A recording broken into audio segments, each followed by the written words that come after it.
Comme vous pouvez le voir, les amis, Samy Omorodion, voilà, 20 ans, et Marc Casado, 21 ans, reçoivent leur première occasion, enfin, convocation, pardon, en équipe nationale d'Espagne. Et Omorodion, là, c'est l'attaquant, le jeune attaquant de Porto. Il est bouillant, les gars. Là, j'imagine même pas l'attaque d'Espagne avec Lamine Yamal, Omorodion.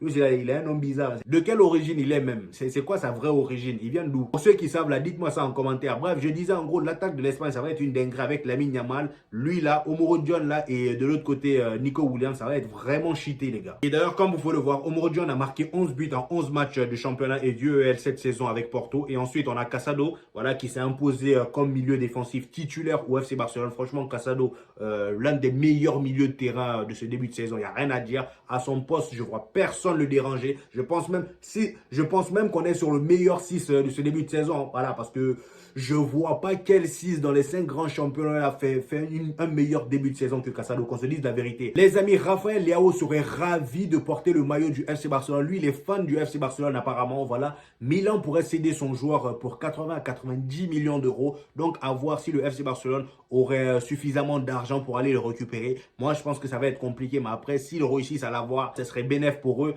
Mais moi, j'ai envie de dire, il y a Rafinha. Pourquoi se casser la tête à aller chercher encore Rafael Leao? Vous allez mettre Rafinha où? Le FC Barcelone, mine de rien, ils sont quand même blindés. Il y a trop de joueurs. Moi, je pense que là, le mieux serait d'aller chercher un ailier, voilà, qui serait pas, on va dire, qui n'aurait pas pour prétention d'être titulaire indiscutable au FC Barcelone. Parce qu'au jour d'aujourd'hui, pour moi, Rafinha, il est imbougeable. Lamine Yamal, il est imbougeable. Mais en tant que remplaçant, il n'y a pas beaucoup d'élits remplaçants sur le banc. Il n'y a que des milieux. Vous voyez ce que je veux dire? Donc, ça serait bien d'aller prendre quelqu'un de moins capé, on va dire, niveau, vous voyez ce que je veux dire, quelqu'un qui ne va pas demander d'être titulaire. Les amis, la jeune pépite de Malaga, Antonito, 17 ans, pourrait rejoindre le FC Barcelone gratuitement l'été prochain. Vraiment, si le Barça réussit à l'avoir, ça serait une dinguerie. Voilà, c'est vraiment un jeune très très prometteur du côté de Malaga. Dites-vous qu'il a même refusé le contrat de prolongation à Malaga. Il a refusé, il a dit niet, voilà, je veux aller ailleurs. Et le FC Barcelone pourrait l'avoir gratuitement. On enchaîne les amis avec les soi-disant blessés du FC Barcelone. On a vu venir ça de loin comme par hasard à l'approche de la trêve internationale. Robert Lewandowski et Lamine Yamal sont blessés. Et bizarrement, ils ne sont pas blessés pour longtemps. Et là, aujourd'hui, on apprend que Robert Lewandowski... Bon, regardez déjà pour Robert Lewandowski, il est dit, Robert Lewandowski ne participera pas à la trêve internationale avec la Pologne.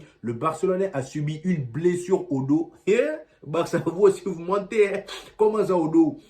À quel moment il s'est blessé au dos? Comme par là, c'était pas dans le match, il s'est blessé, c'est après. Voilà. Le Barcelona a subi une blessure au dos hier face à la Real Sociedad et sera absent pour une période d'au moins 10 jours. Comme par ça. 10 jours pile poil, c'est pas beaucoup. Juste ce qu'il faut pour rater la trêve internationale. Et en ce qui concerne Lamine Yamal aussi, lui apparemment il a eu un coup à la cheville. Voilà, ils l'ont même pas fait jouer lors du précédent match. Donc il sera absent 2 à 3 semaines. Lui, c'était vraiment le joueur qu'il fallait pas lâcher pour la trêve internationale. Ils veulent vraiment pas que le gamin se blesse. Et encore une fois, comme par hasard, on vient d'apprendre que Lamine Yamal peut revenir pour le premier match du FC Barcelone post-trêve internationale, c'est-à-dire après la trêve internationale. Donc, il va rater aucun match du FC Barcelone. Le premier match après la trêve internationale, il sera là. Non, franchement, chapeau au Barça. En termes de gestion de joueurs, là, c'est bien géré.